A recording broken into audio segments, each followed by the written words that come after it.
إن الحمد لله نحمده ونستعينه ونستغفره ونعوذ بالله من شرور أنفسنا ومن سيئات أعمالنا من يهد الله فلا مضل له ومن يضلل فلا هادي له أشهد أن لا إله إلا الله وحده لا شريك له وأشهد أن محمدا عبده ورسوله قال الله تعالى في كتابه الكريم يا أيها الذين آمنوا اتقوا الله حق تقاته ولا تموتن إلا وأنتم مسلمون أما بعد. Kita lanjutkan kajian kita Al-Jam'u Baina As-Sahihain, ya. Bab mencuci madhi dan berwudu darinya. An Aliyin, dari Ali bin Abi Thalib radhiyallahu anhu qala kuntu rajulan madza'an, aku seorang laki-laki yang sering keluar madhi. Fa amartu rajulan, fi riwayatin al-Miqdad, maka aku memerintahkan seorang laki-laki, dalam riwayat yang lain yaitu al-Miqdad, an yas'alan Nabi sallallahu alaihi wasallam, untuk bertanya kepada Nabi sallallahu alaihi wasallam, lima kanat ibnatihi, ya, kenapa Ali menyuruh orang lain? Karena merasa malu. Beliau adalah menantu Rasulullah SAW. Fasa'ala, lalu Miqdad pun bertanya.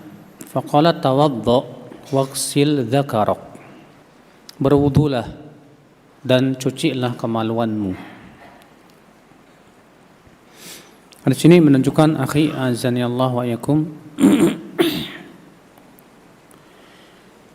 yang pertama, hadis ini menunjukkan kepada su'alu ahli ilm fima ushkila min amrid din wa dunya. Itu disyariatkan kita bertanya kepada ahli ilm dalam perkara-perkara yang memang itu problem dalam agama, ya, ataupun dalam masalah dunia. Tentunya, ya, sebagaimana pernah kita sampaikan bahwa dalam masalah bertanya, di sana ada perkara yang harus diperhatikan. Ya, apa itu? Yaitu tidak boleh kita banyak bertanya. Karena Nabi SAW menyebutkan bahwa yang membinasakan orang-orang sebelum kalian itu banyak bertanya. Kata Rasulullah, fa inna ma ahlakal ladzina min qablikum kathratu masailihim wa ikhtilafuhum ala anbiya'ihim. Sesungguhnya yang membinasakan orang-orang sebelum kalian itu ada dua. Yang pertama banyak bertanya, dan yang kedua yaitu menyelisihi nabi mereka. Berarti banyak bertanya itu tidak boleh. Iya. Maka Syekh Utsaimin rahimahullah mengatakan bahwa boleh bertanya dalam dua keadaan. Keadaan yang pertama itu dalam perkara yang agama yang kita butuhkan, di mana kita mengalami suatu permasalahan yang kita membutuhkan jawabannya dari para ahli ilmu, maka baru kita tanyakan. Atau yang kedua, untuk memahami suatu ilmu. Misalnya kalau kita belajar ilmu waris atau belajar suatu ilmu yang kita belum paham, ya, atau kita belum paham tentang makna suatu ayat, atau kita belum paham makna suatu hadis, baru kita tanyakan. Lebih dari itu jangan kita, terkadang, ya, ketika ustadz berkata ada yang bertanya, kemudian sebetulnya kita nggak ada pertanyaan, kemudian kita mikir nanya apa ya. Nah, hal seperti ini, akhi, sering kali membuka pintu pertanyaan yang tidak. Maka kalau memang tidak ada permasalahan yang perlu kita tanyakan, jangan kita, ya, bertanya. Karena banyak bertanya itu perkara yang dilarang oleh Rasulullah SAW. Iya. Faedah yang kedua dari hadis ini, hadis ini menunjukkan najisnya madhi, dan ini dengan ijma' para ulama. Madhi itu adalah air yang keluar ketika syahwat dari kemaluan kita. Faedah yang ketiga yang bisa kita petik dari hadis ini, akhi, wajibnya berwudu bagi orang yang keluar madhi, yaitu ketika hendak sholat. Wajibnya berwudu bagi orang yang keluar madhi, dan ini menunjukkan bahwa keluar madhi itu membatalkan wudu. Kata Ibnu Mundzir, ini dengan ijma' para ulama. Tidak ada perbedaan ya di kalangan para ulama dalam masalah ini. Hadis ini menunjukkan juga yang keberapa? Yang keempat, perintah mencuci kemaluan ya bagi mereka yang keluar madhi. Dan dalam riwayat Abu Daud ada tambahan wa unfayaih, dan hendaklah ia mencuci kemaluan dan dua pelirnya, dua testisnya. Berarti untuk laki-laki dianjurkan untuk mencuci, ya, bukan hanya kemaluan tapi juga ya testisnya. Hadis ini juga menunjukkan akal Islam, apabila madhi mengenai badan kita, maka wajib kita untuk mencucinya. Apabila madhi mengenai badan kita, maka wajib kita mencuci. Adapun kalau madhi itu mengenai baju kita, maka cukup diperciki. Sebagaimana disebutkan dalam hadis wandhah farjaka, maka percikilah kemaluanmu, percikilah bajumu.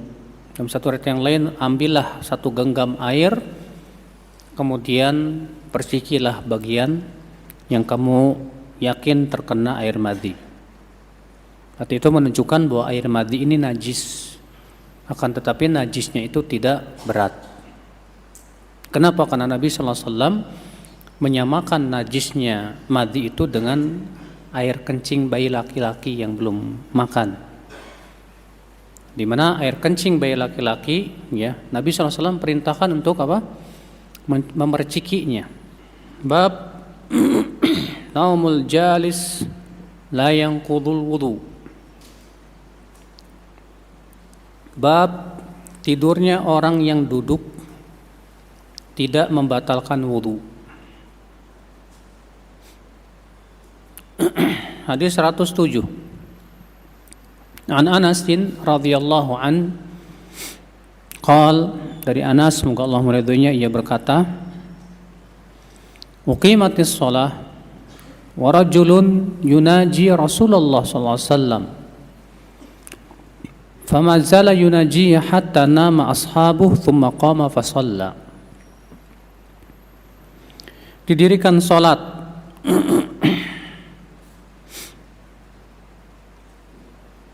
lalu ada orang laki-laki, ya, maksudnya salat diiqomahkan, ya.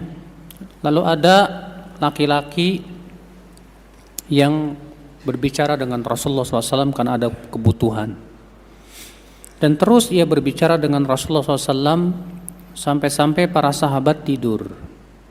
Dalam satu ayat yang lain, hatta yusma' minhum ghatitan, sampai-sampai terdengar suara ngorok dari mereka. Dalam satu ayat yang lain, jadi antara mereka ada yang berbaring. Thumma qala fa shalla, kemudian Rasulullah pun berdiri untuk sholat.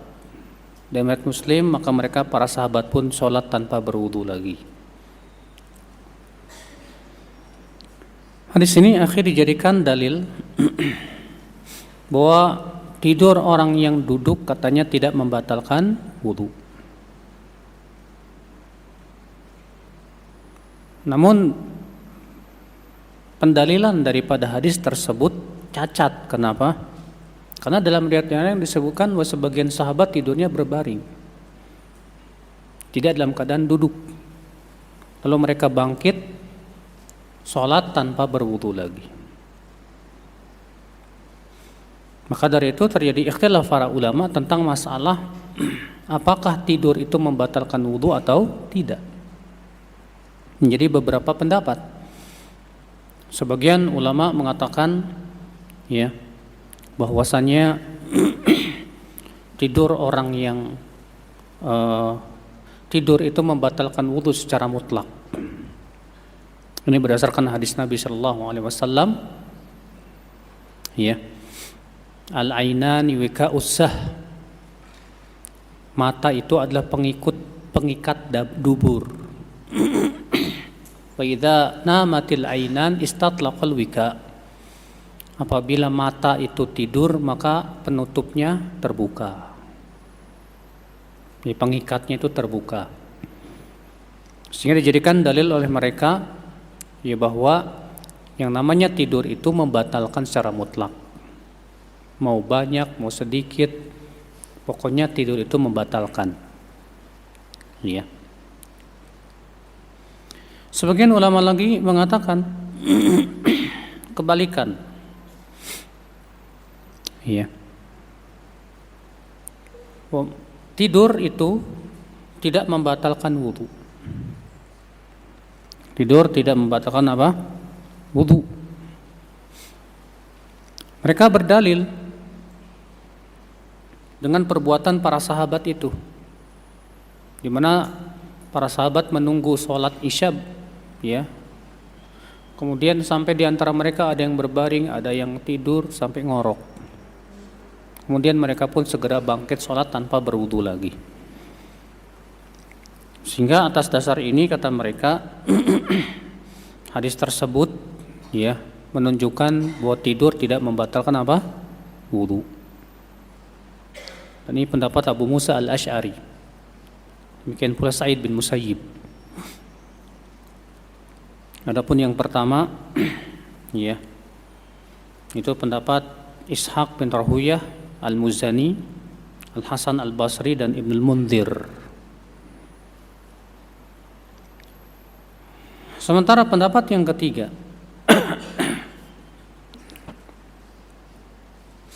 bahwa orang yang tidurnya dalam keadaan duduk dengan syarat duduknya itu betul-betul kokoh, maka ini tidak membatalkan wudu. Adapun kalau dia tidur duduknya tidak kokoh apalagi berbaring, maka ini membatalkan.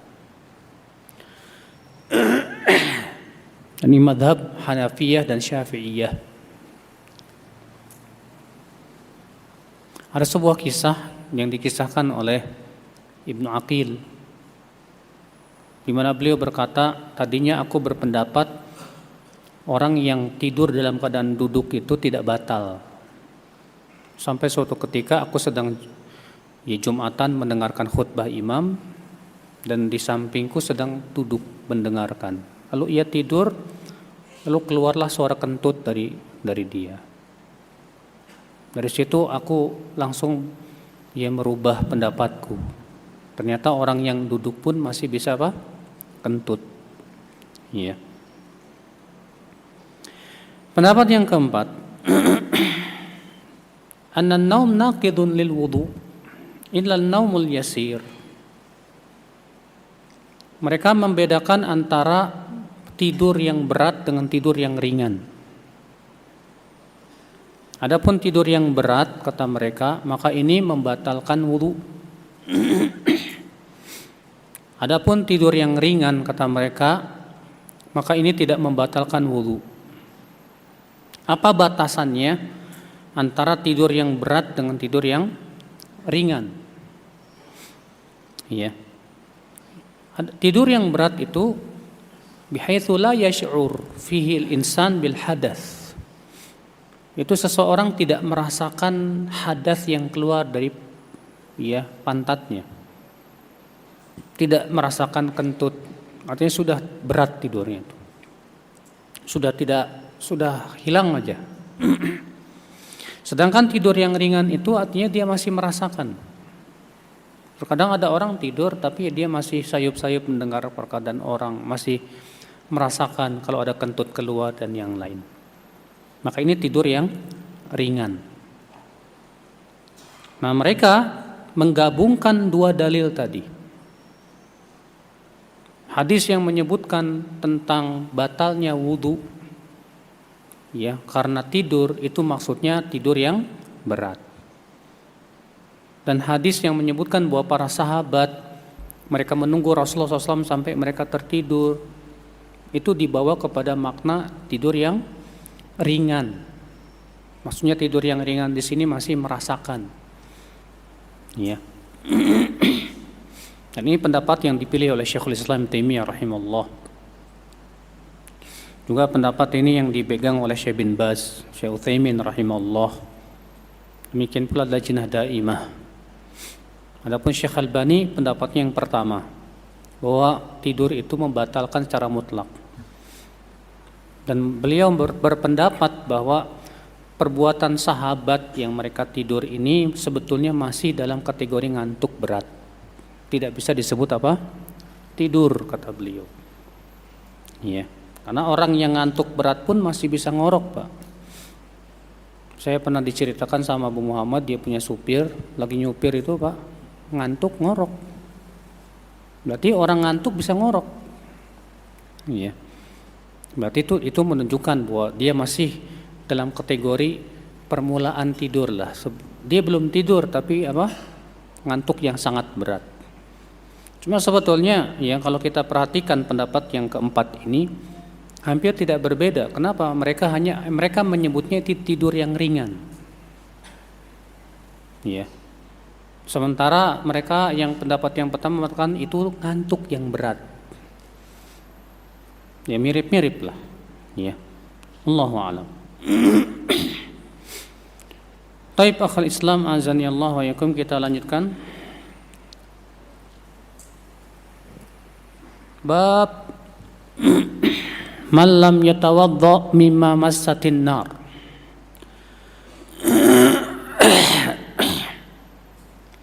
Bab dalil orang yang tidak berwudu karena makan dari sesuatu yang disentuh oleh api. An Amr ibn Umayyah ad-Damri radhiyallahu an qala ra'aitu Rasulullah sallallahu alaihi wasallam yahtazzu. Dari Amr bin Umayyah ad-Damri, ia berkata, aku melihat Rasulullah SAW memotong katifishah, bagian pundak kambing yang sudah dibakar. Fa'akala minha, maka Nabi pun kemudian makan darinya. Fadu'iya ila shalah, lalu dipanggillah menuju salat. Faqama, lalu beliau pun berdiri. Wa taraha sikin, dan membuang pisau. Fasalla walam yatawadda, lalu Nabi pun salat dan tidak berwudu. Ya. Fi hadis Jabir, dan disebutkan dalam hadis Jabir, annahu su'ila 'anil wudu' mimma massatin nar, bahwa Jabir ditanya tentang hukum berwudu dari memakan sesuatu yang disentuh oleh api, dibakar maksudnya ya. Qala la, kata Jabir, tidak perlu berwudu.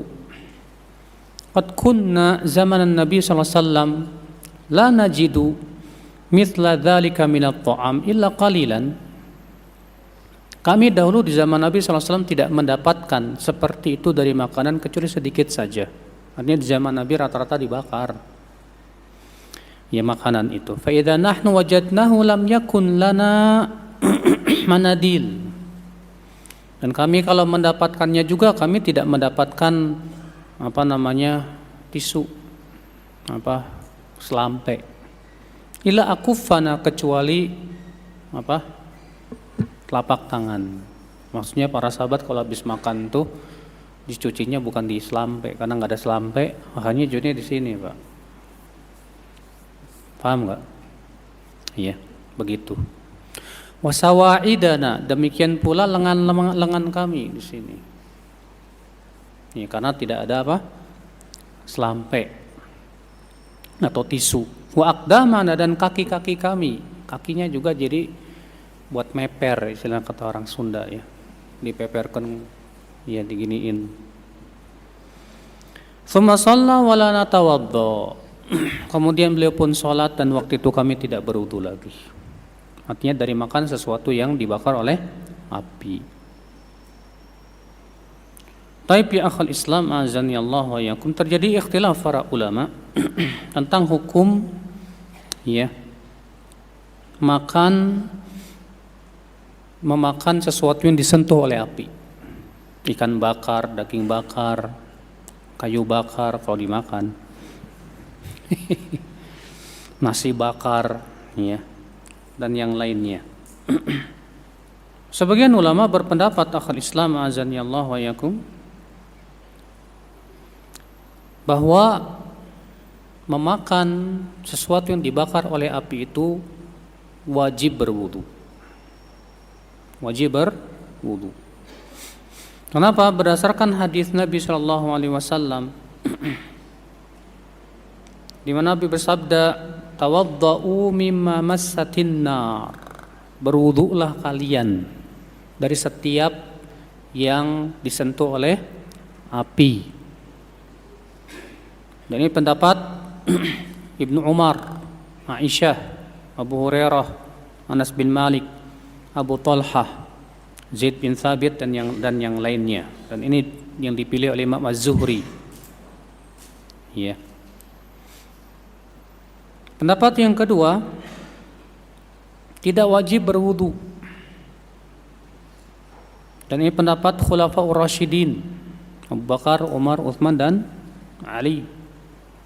Dan ini pendapat jumhur. Ya. Ikhwatul Islam azani Allah wa iyyakum.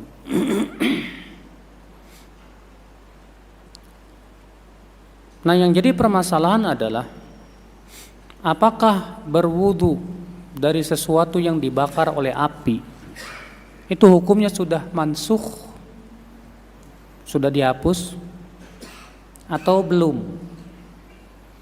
Paham tidak? Karena kan ada dua hadis yang saling bertabrakan. Hadis yang pertama perintah dari Nabi SAW untuk apa? Berwudu dari sesuatu yang disentuh oleh api. Hadis yang kedua dari perbuatan Nabi. Nabi SAW ya memakan kambing yang dibakar oleh api. Kemudian Nabi SAW sholat tanpa berwudu lagi. Nah, yang jadi masalah, apakah perintah berwudu dari makan dari sesuatu yang dibakar itu adalah sudah dihapus atau belum? Malikiyah, Syafi'iyah, Hanabilah, dan itu pendapat Ibnu Hazm mengatakan bahwa sudah dihapus. Dalilnya yang menghapus ya. Sebutkan dalam hadis, kana akhirul amraini min Rasulillah sallallahu alaihi wasallam tarkul wudu mimma massatin nar. Ya. Jabir bin Abdullah berkata, adalah akhir dari dua perkara dari Rasulullah SAW, yaitu tidak berwudu dari sesuatu yang disentuh oleh api. Nah, dalil ini dijadikan oleh jumhur bahwa berarti perintah untuk berwudu itu sudah dihapus. Berarti kalau dihapus hukumnya apa, Pak? Tidak sunnah berwudu. Tidak sunnah berwudu. Sementara sebagian ulama ada yang berpendapat ya bahwa perintah untuk berwudu dari yang dibakar oleh api itu belum dimansukh. Akan tetapi perintah itu hanya menunjukkan hukumnya sunnah saja. Kenapa? Karena Nabi memerintahkan, berwudulah kalian dari sesuatu yang disentuh oleh api. Tapi kemudian Nabi SAW tidak berwudu. Berarti atas dasar itu kata mereka, perintah untuk berwudu itu dibawa kepada apa?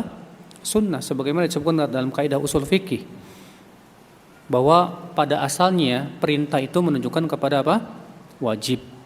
Kecuali kalau ada dalil yang memalingkan dari wajib kepada apa? Sunnah. Ya. Lalu bagaimana dengan hadis Jabir tadi?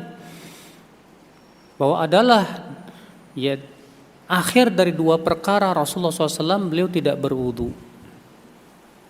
Kata mereka ini dhaif hadisnya.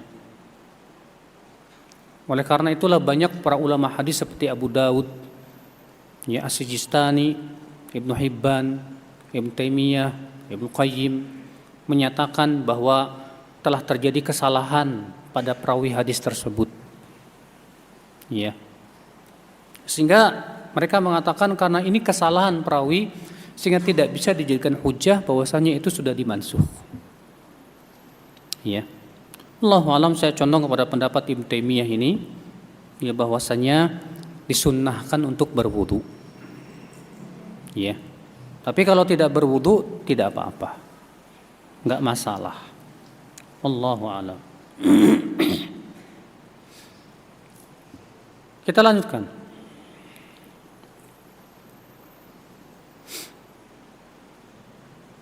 Bab hal yumadmid minal laban. Bab apakah berkumur-kumur dari minum susu? An Ibni Abbasin radhiyallahu anhu anna Rasulullah sallallahu alaihi wasallam syariba labanan famadmada wa qala bahwasanya Rasulullah SAW pernah minum susu lalu beliau berkumur-kumur setelahnya. Lalu Rasulullah bersabda, inna lahu dasaman. Susu itu suka meninggalkan apa? Dasam. Dasam itu apa sih namanya? Dia lengket di lidah dan di mulut. Apa namanya tuh? Kayak berminyak. Apa sih? Kalau daging ada kayak gaji gitu. Hah? Lemak, betul. Ya. Dia memiliki lemak kata Rasulullah. Dan subhanallah ya akhul Islam, para ahli kesehatan mengatakan bahwa ini memang benar. Orang yang minum susu kemudian tidak berkumur-kumur itu seringkali menjadikan lidahnya berjamur. Ya. Maka Nabi SAW di sini memberikan kepada kita sebuah bimbingan bagaimana adab dalam minum susu. Bahwa minum susu adabnya apa? Kalau kita sudah minum susu maka kita apa? Berkumur-kumur. Dan dalam satu riwayat yang lain Nabi SAW mengajarkan kita setelah minum susu mengucapkan doa Allahumma barik lana fi wa zidna minhu. Ya Allah berkahi untuk kami pada susu tersebut dan berikan tambahan kepada kami. Walaupun sebagian ulama ada yang mendhaifkan, tapi banyak ulama menghasankannya. Ya, Allahu a'lam. Hadis ini menunjukkan akhi adab dalam minum susu.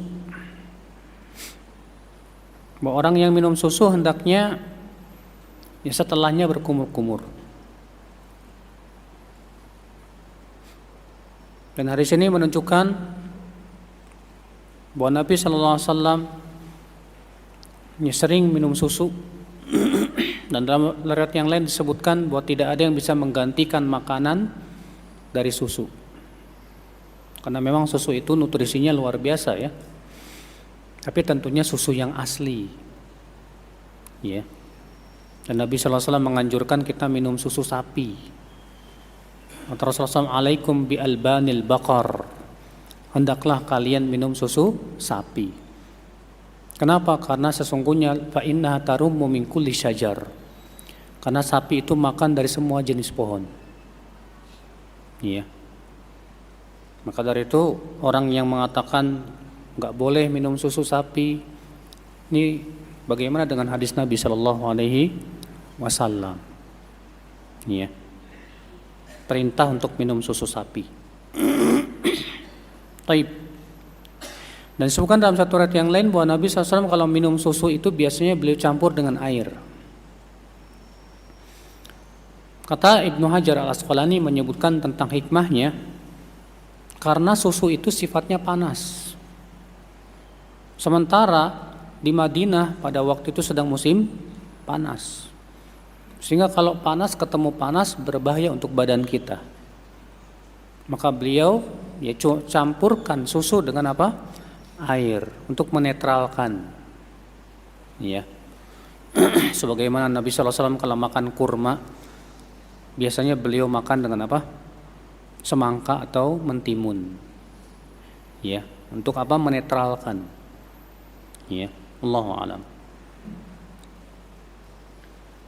Bab la yutawadda minasyak hatta yastayqin. Bab tidak perlu berwudu dari sesuatu yang sifatnya meragukan sampai ia yakin.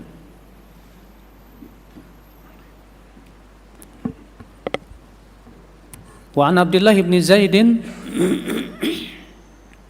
dan dari Abdullah bin Zaid, semoga Allah meridainya, annahu syaka ila Rasulillah sallallahu alaihi wasallam ar-rajul alladhi yukhayyal ilaihi annahu yajidu syai' fi shalah. Bahwasanya ada seorang laki-laki yang mengadu kepada Rasulullah SAW bahwa ia suka mendapatkan sesuatu di perutnya, ya, di dalam sholat. Apakah keluar, maksudnya kentut apa enggak, ya, ragu. Faqala la yanfatil aw la yansarif, maka Rasulullah SAW bersabda, jangan batalkan sholatnya, jangan keluar dari sholat, hatta yasma'a sautan, sampai ia mendengar suara, au yajidarihan, atau mencium bau, ya, maksudnya akhi, sampai betul-betul yakin bahwasanya memang hadasnya benar-benar ada. Kalau masih diragukan, maka enggak perlu apa? Diikuti, ya. Hadis ini akhi, kita ambil faidah. Hadis ini menunjukkan kepada sebuah kaidah yang agung. Apa itu? Yaitu al-yaqin la yazulu bisyak. Sesuatu yang sifatnya yakin, ya, tidak hilang hanya karena dengan sesuatu yang sifatnya ragu. Artinya kalau bertemu sesuatu yang yakin dengan yang ragu, maka yang didahulukan yang mana? Yang yakin. Contoh, kalau antum jam 11 siang sudah yakin bahwa antum berwudu tadi. Kemudian ketika masuk waktu zuhur terjadi keraguan. Tadi setelah wudu saya kentut enggak ya? Kayaknya kentut deh. Kayaknya enggak deh. Maka pada waktu itu kita katakan apa? Yang yakin tidak boleh dikalahkan oleh yang ragu. Maka ambil yang yakin, buang yang ragu. Ya sudah, pada waktu itu antum enggak perlu apa? Berwudu lagi. Beda kalau misalnya antum yakin tadi jam 10 saya masuk WC buat buang air gitu kan. Cuman saya wudu, setelah itu saya wudu apa enggak ya? Saya ragu, ya, saya wudu apa enggak? Berarti yang yakin yang mana? Ya, bahwa kita buang air. Yang ragu yang mana? Wudunya. Berarti kita wajib wudu tidak? Wajib wudu. Kenapa? Karena yang yakin tidak bisa dikalahkan oleh yang ragu. Kalau antum lagi sholat 2 rakaat, sholat maghrib misalnya, kemudian antum ragu 2 apa 3, maka yang yakin yang mana? Kalau antum ragu 2 apa 3, yang yakin yang mana? Yang 2. Yang 3-nya diragukan tidak? Diragukan. Tapi kalau begitu antum ambil yang 2 tambah 1 lagi. Baru kemudian sujud sahwi sebelum salam. Kalau antum sedang tawaf, kemudian sedang tawaf antum ragu, ya 5 apa 6, 5 apa 6. Yang yakin yang mana? Yang 5. Yang 6 meragukan. Berarti ya udah ambil 5. Tapi dalam keadaan tawaf tidak ada sujud sahwi. Iya. Kalau antum ragu, saya sudah talak istri saya satu apa dua ya? Satu apa dua? Saya talak satu apa dua? Yang yakin apa? Satu. Yang kedua meragukan. Ya udah, buang yang ragu. Kalau antum ragu, saya udah talak istri apa belum? Saya udah talak istri apa belum? Yang yakin apa? Belum. Talaknya masih diragukan. Berarti ya udah, nggak usah dipakai. Nggak ada. Iya. Paham tidak? Nah ini, iya. Ini sebuah kaidah yang sangat bermanfaat sekali. Annal yaqin la yazulu bisyak. Sesuatu yang yakin itu tidak boleh hilang hanya karena dengan apa? Keraguan. Dan kaidah ini mempunyai beberapa cabang kaidah lain. Kaidah-kaidah lain yang merupakan cabang daripada kaidah ini. Di antaranya yaitu al-aslu baqa'u makana ala makana. Pada asalnya waktu itu masih ada sampai yakin belum, sudah hilang. Contoh, antum ragu apakah sudah masuk subuh apa belum? Akhirnya antum terus makan. Dan antum dalam keadaan ragu ini sudah masuk subuh apa belum. Pas antum sedang makan, tahu tuh terdengar amin. Loh, orang udah pada sholat. Maka pada waktu itu puasa antum sah. Kenapa? Anal asla baqa'u makana ala makana. Karena pada asalnya malam masih ada. Sampai betul-betul yakin bahwasanya malam sudah tidak ada. Ya.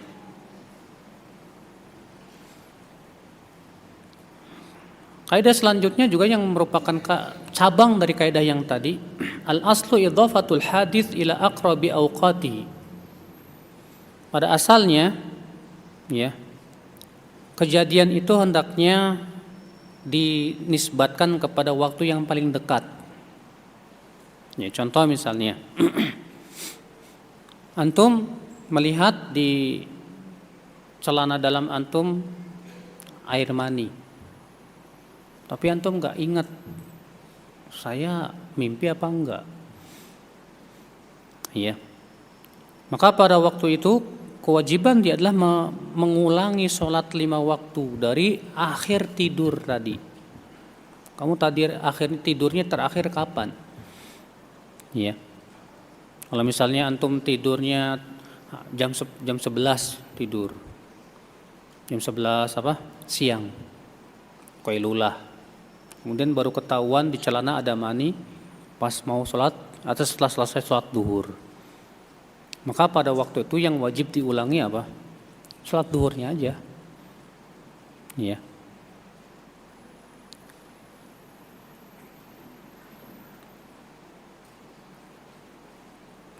Kaidah selanjutnya yang merupakan cabang daripada kaidah tadi, annal asla fil asya' at-taharah. Bahwa pada asalnya segala sesuatu itu suci. Pada asalnya segala sesuatu itu apa? Suci. Pada asalnya air itu suci. Kalau misalnya antum ragu apakah air ini najis apa enggak, sementara ketika antum cium juga tidak ada bau apa-apa, cuma keragu aja kena najis apa enggak, maka kita katakan pada asalnya air itu apa? Suci. Tidak boleh dinyatakan najis sampai ada bukti yang paling kuat. Terkadang diantara kita, akhi, kalau beli baju baru langsung dicuci dulu. Ketika ditanya kenapa takut kena najis, kita katakan ini was-was syaitan. Karena pada asalnya baju itu apa? Suci. Sampai ada bukti yang kuat bahwa memang itu kenapa? Najis. Ya udah, enggak usah kita apa? Ya cuci lagi. Ya. Kaidah selanjutnya juga bahwa pada asalnya segala sesuatu itu halal yang berhubungan dengan masalah dunia. Tidak boleh kita katakan haram sampai ada dalil atau bukti yang sangat kuat. Kalau antum ragu ini makanan mengandung babi apa enggak. Maka pada waktu itu boleh enggak kita katakan ini haram? Enggak boleh. Tapi boleh enggak kita makan? Nah, kalau antum ragu makanan ini mengandung babi apa enggak? Yang yakin yang mana, Pak? Nah, sudah kita sebutkan tadi kaidahnya. Pada asalnya yang berhubungan dengan masalah dunia apa? Halal. Tidak boleh kita katakan haram sampai ada apa? Dalil. Nah, antum ragu ini makanan mengandung babi apa enggak? Kata orang mengandung, kata orang enggak. Berarti kita kembalikan yang yakin yang mana? Halal. Tapi apakah boleh kita konsumsi? Yang lebih baik jangan juga. Kenapa? Karena ini syubhat. Sedangkan Nabi SAW sabda, "Famanit taqash syubuhat," siapa yang meninggalkan syubhat, faqad istabra li dinihi wa irdihi, maka ia sudah melindungi dirinya dan agamanya. Ya. Kita tidak makan bukan karena kita yakini ini apa? Haram, tidak. Tapi kehati-hatian saja. Takut ini ternyata apa? Haram. Selama masih ada yang halal, kenapa sih harus nyari-nyari yang enggak jelas gitu loh. Ya. Pada asalnya daging itu haram. Sampai ada bukti yang kuat bahwasanya daging ini disembelih dengan nama Allah. Kalau antum merasa meragu ini daging disembelih nama Allah apa enggak ya? Kita lihat ini yang jual siapa? Muslim apa bukan? Kalau yang jual itu muslim, maka kita katakan pada asalnya muslim itu menyembelihnya pakai bismillah. Sampai ada bukti yang kuat bahwa dia memang tidak menyebut nama Allah Subhanahu wa taala. Ya udah beli aja, kecuali kalau kita tahu bahwa dia enggak pernah sholat. Meragukan, ini ragunya sangat kuat sekali. Iya. Ikhwatul Islam azani Allah wa iyyakum. Nah ini ya, di antara kaidah-kaidah yang berhubungan dengan kaidah tadi, bahwa sesuatu yang yakin itu tidak boleh dikalahkan oleh sesuatu yang sifatnya apa? Ragu. Pada asalnya ibadah itu apa? Nggak boleh. Kalau antum ragu, ini ibadah katanya sunnah, ada yang mengatakan bid'ah. Ragu saya, sunnah apa bid'ah? Maka kita kembalikan kepada asal dulu. Pada asalnya ibadah nggak boleh dulu. Selama kita belum dapat dalil yang kuat, ya, jangan dulu dilakukan. Nah, ini akal Islam azani Allah wa iyyakum. Dan kaidah yang lainnya. Kalau antum lagi makan di warung, lalu antum lupa, saya makan bala-bala ini 1 apa 5 ya? Darmaji, dar 5 aku hiji. Iya. 3 apa 4? Aduh kok saya lupa makan bala-bala ini 3 apa 4 bakwan nih. Maka kita katakan pada asalnya harta orang itu haram dimakan. Ya udah bayar 4 aja, kehati-hatian. Ya. Allahu a'lam, saya kira cukup sampai di sini. Subhanakallah bihamdik, asyhadu an la ilaha illa anta, astaghfiruka wa atubu ilaik. Assalamualaikum warahmatullahi wabarakatuh.